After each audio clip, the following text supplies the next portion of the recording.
Hi, my name is Sydney and welcome to my winter book recommendations video. This year I've been able to do seasonal recommendations all year round and I'm very excited to close out the year with a winter book recommendations video. About half my reading in the year is very seasonal, as in a lot of genres just lend themselves better to particular seasons in my opinion, and then the other half I just kind of do whatever I want. So I really love making seasonal TBRs to kind of just like really get into the vibe of that season and, you know, make sure that I'm getting through particular genres that just feel better at that time of the year. In this video, we're going to go through a ton of broader genres and some micro genres. We're going to talk through some of my recommendations as well as the books that are in those genres that I have my eye on to read this winter. Usually winter is when I'm able to do a ton of cozy reading, as in like I'm staying at home and reading in my reading chair for hours at a time. It's also when I'm still doing a ton of audiobooks as I am working on my computer and just like staying at home again. Or in years past, I actually spend a lot of winter traveling around, so that's when I get through a lot of Kindle books. I actually have no travel plans this winter for the first time in like 4 years, and all of that has to do with some family stuff that I'm sure I will talk about eventually. But for now, at least for my winter TBR, I'm mostly going to be focusing on physical TBR books, which is going to be so nice for my physical TBR challenge. So anyway, let's hop right into these genres. The first genre is going to be winter or holiday romances. I'm an atheist, but I was brought up in a Christian family, so I do celebrate Christmas. So some of these are going to be specific Christmas books,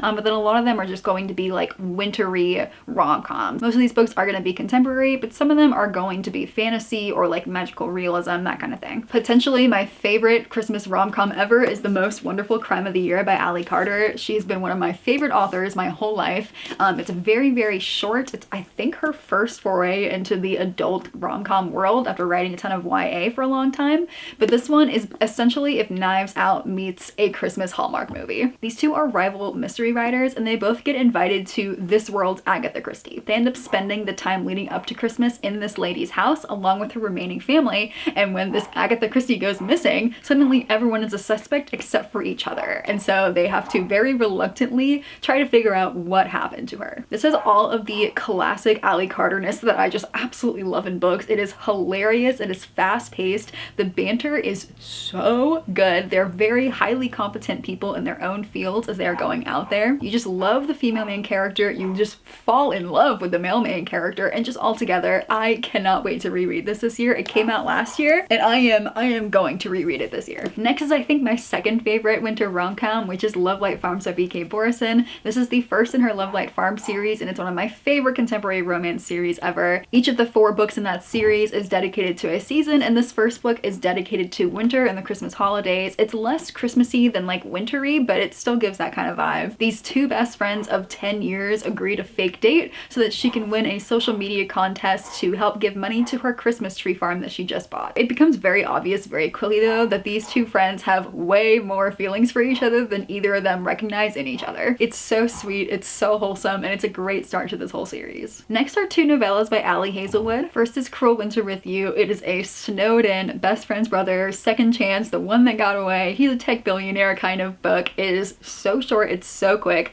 I honestly wish it was a full-length novel, but it is a really wonderful short Christmas novella. And then the one I absolutely love is called Two Can Play. This is 2 rival video game companies that have to go to a ski resort for a whole week in winter, and they get snowed in because these 2 very rival teams have to work together to create basically their dream video game. And the 2 leaders of these teams are very much rivals, and our main girlie doesn't really understand why. This book is pretty much like the rest of Ali Hazelwood's books, in which she doesn't understand why he's so aloof to her, but he's completely obsessed with her. He's like the tall, silent, grumpy guy that just like is completely obsessed with her, and she is pretty clueless, very, very quirky, and very cute. And oh my goodness, these 2 together, again, I wish it was a full-length novel. It's so good. And then I have 2 like fantasy romancy cozy winter stories, and one of them is actually a winter novella in the Mead Mishap series, so not this one, but it happens to be in this world. But out of the 3 main novels of the series plus the 2 mini novellas,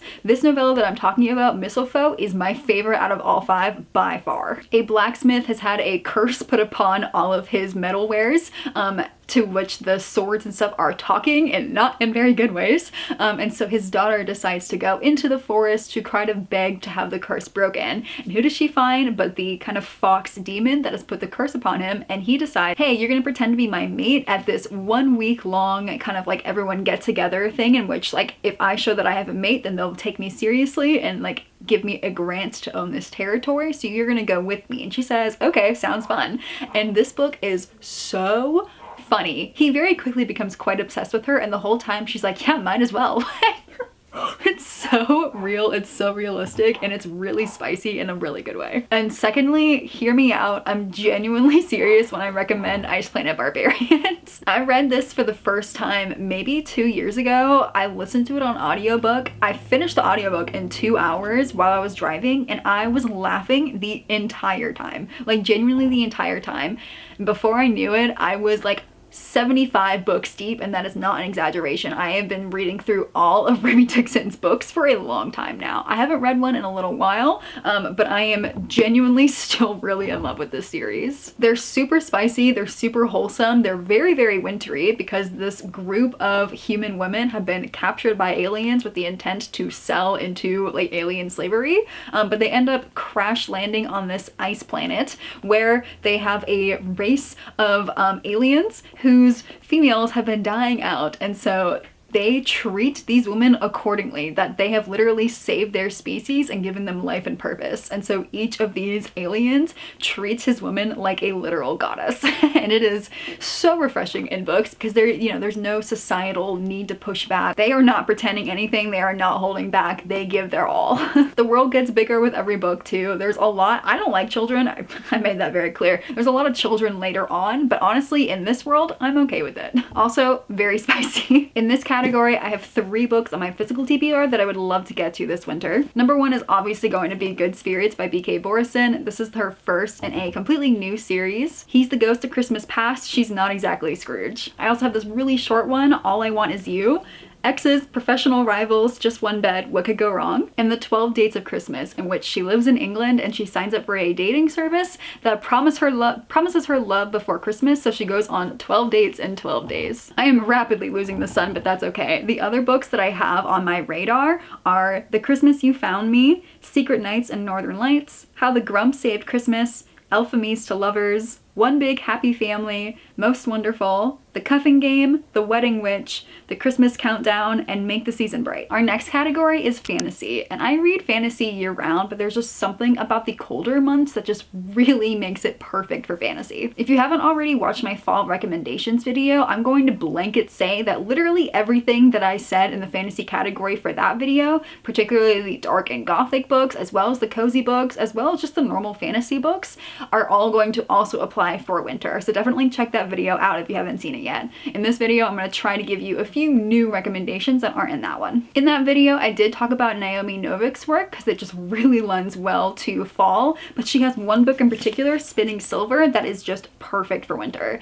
This is a Rumpelstiltskin retelling, but it follows the lives of 3 different women and their tales, and there happens to be ice, fae, monster, king Persh thing in this as well. It's been 3 years since I've read it, but I still remember quite a lot of this book. It made a huge impression on me and I highly recommend it. I'm going to include The Bear and the Nightingale in this video as a fantasy recommendation, but I will warn you, when I was reading it for the first time last year, it was a lot different than what I thought it was going to be. It's very Russian folklore heavy, and that's what everyone had talked about when I went into it. But then I started reading it, and it's actually what happens when Russian folklore is on the outside of these cities and Christianity and modernism kind of encroach upon these spaces, but the demons and the actual folklore people that are real, what happens when they are combating this. And so there's a lot more talk of religion, there's a lot of putting down women, there's a lot of morality issues, there's a lot of demons in here. So this book is a lot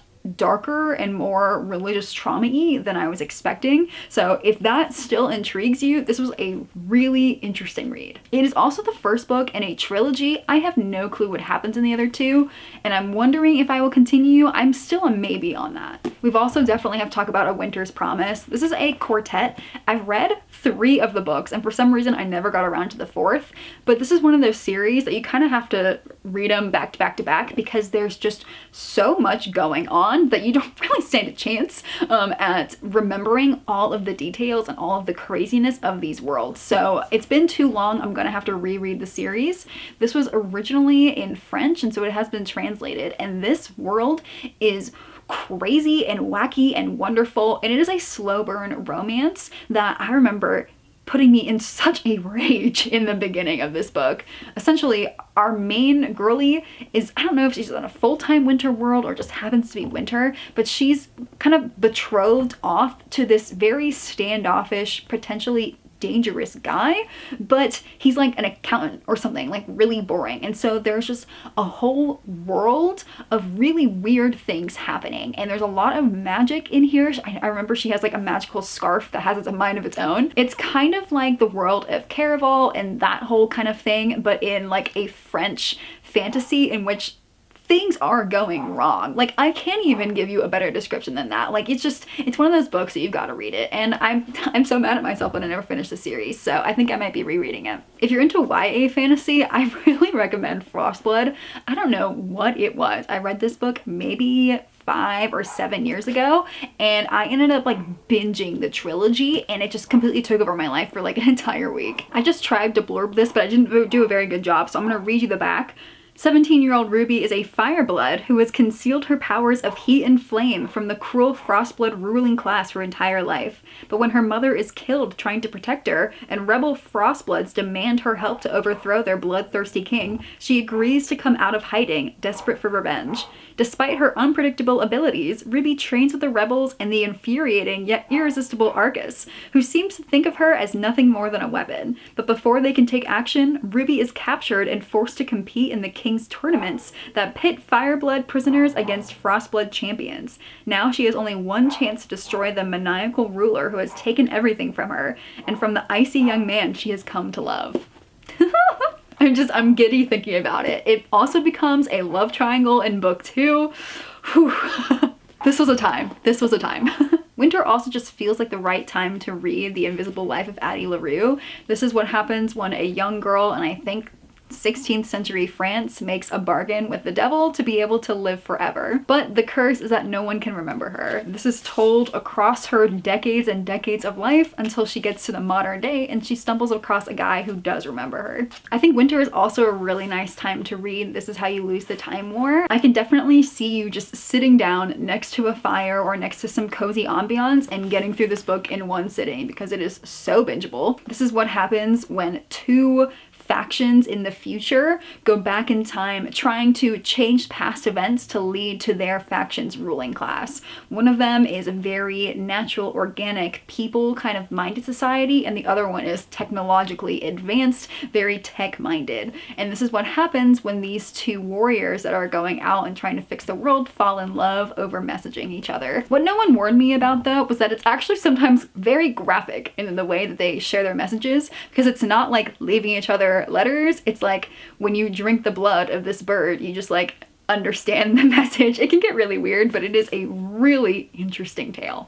Now, for the winter TBR books that I have on my radar, first up is When the Moon Hatched. I don't know what it is about this book. It's probably just the color coordination here, but this feels like a winter fantasy to me. I don't know too much other than it has a lot of dragons in it, and she's a chonker. We have Wings of Starlight that I did mention I wanted to read in spring because it's fairy, but I can also see this being a winter book because the love interest is, I think, the king of the frost fairies. Along the same-ish veins of The Invisible Life of Addie LaRue and This Is How You Lose the Time War, I have both Our Infinite Fates and The Isle in the Silver Sea because they are both people falling in love across lifetimes. This one is YA and this one is adult, and I know there's conflict in both of them. I'm pretty sure in this one they end up having to kill each other in every lifetime, and this one I don't really know what the main conflict is, but I'm assuming it's along the same lines. I also of course have a ton of Kindle books that are on my radar, including Court of Winter, Below, Thorn, The Winter King, which we'll see because I read another of C.L. Wilson's books and I really did not like it, so I'm kind of scared, but I've been wanting to read this one for a while. The Foxwife, The Winter Garden, Frost, and Otherworldly.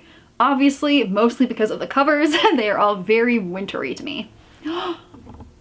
I'm realizing there's actually another Wintery physical TBR book that I've been only wanting to read in winter. Let me see if I can find it. Yes, it is The Light Between Worlds. If your heart belongs in another world, how can you ever go home again? I don't know if this is actually winter, but tell me this does not look so wintry to you. Okay, I couldn't handle the sun setting anymore, so I had to turn on my light, but my last two fantasy books are both some of my Illuminate books, and they are both entirely because of the art. It makes me think they have to be read in winter. The one I am more excited about is Voidwalker because I loved S.A. McClain's other book, and tell me this is not the most wintry book you can find on my shelves. She jumps between worlds as a smuggler and has to make a deal with this kind of demon. I don't really know, but I'm definitely going to read it this winter. And To Cage a God, which are, I think, sisters who have been brought up after thousands of years of there being gods in power, and they've been brought up to have these kinds of powers that can either destroy gods or create them. I don't fully understand, but the art in the book, particularly the end papers, makes me think this is a winter book because both of them have snow. The next category that feels just so wintry to me is fairy tales. I won't lie, a large part of that is probably having to do with this book that I've owned for a long time, The Snow Queen and Other Fairy Tales. This is one of these really beautiful Barnes & Noble, just stunning editions that I've owned for a long time and I'm just completely obsessed with and yet have never read from because they are so overwhelming.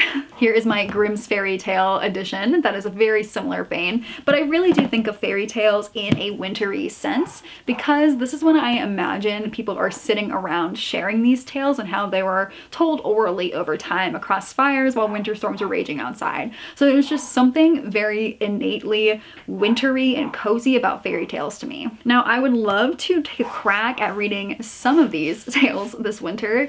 It's not realistic for me to finish them, but I'd love to start chipping away at them so that I could read some of these tales in their, I wouldn't say original forms because they're not oral, but original written forms. But I also have books like A Treachery of Swans that are like fairy tale or folklore retellings. This one is a Black Swan retelling, I believe. And so I would love to find more books like this that retell stories like Spinning Silver with Rumpelstiltskin and the rest of Naomi Novik's work. So if you know any of those, please let me know, especially if they weren't in my fall recommendations video. I did talk a lot about fairy tale retellings in that video. The only time of year in which I have even an inkling to read classic books is in the winter. That means, of course, I'm wanting to read a ton of mythology books, particularly books like the Iliad and the Odyssey. I also have this, among many of my other mythology books, I have this really beautiful Women of Myths book. So this is when I'm really feeling that like mythology, not so much the mythology retellings, but more so like the literal actual stories. But also books like Around the World in 80 Days and Galapagos.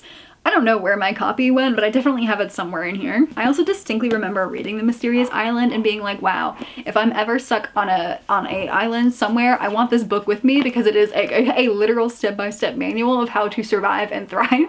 And in a super similar vein, mystery books. Mostly because I think of Sherlock Holmes and look at this stunning edition that I have. I have a few others over there. Of course, I'll add Agatha Christie to this list. I've read one of her books and I aim to continue to read maybe one a year. And books like Sugar Cookie Mystery, which are probably the only modern day mysteries you'll catch me reading because they're cozy and they have like cooking recipes in them. And then the last category for winter books is going to be nostalgia reads. These are for when you're being cozy at home and you just want to relive the golden days. I see this as a way to reread some of your favorite like teenage books that you were obsessed with then, as well as reading the books that you weren't part of back in the day, but you want to have those same emotions. Like there's a lot of major series that I missed out on, whether it was 5, 10, 15 years ago. And I just feel like winter is the perfect time to kind of recapture those nostalgic memories, even if you're experiencing them for the first time. Prime examples are, of course, living through the 2010s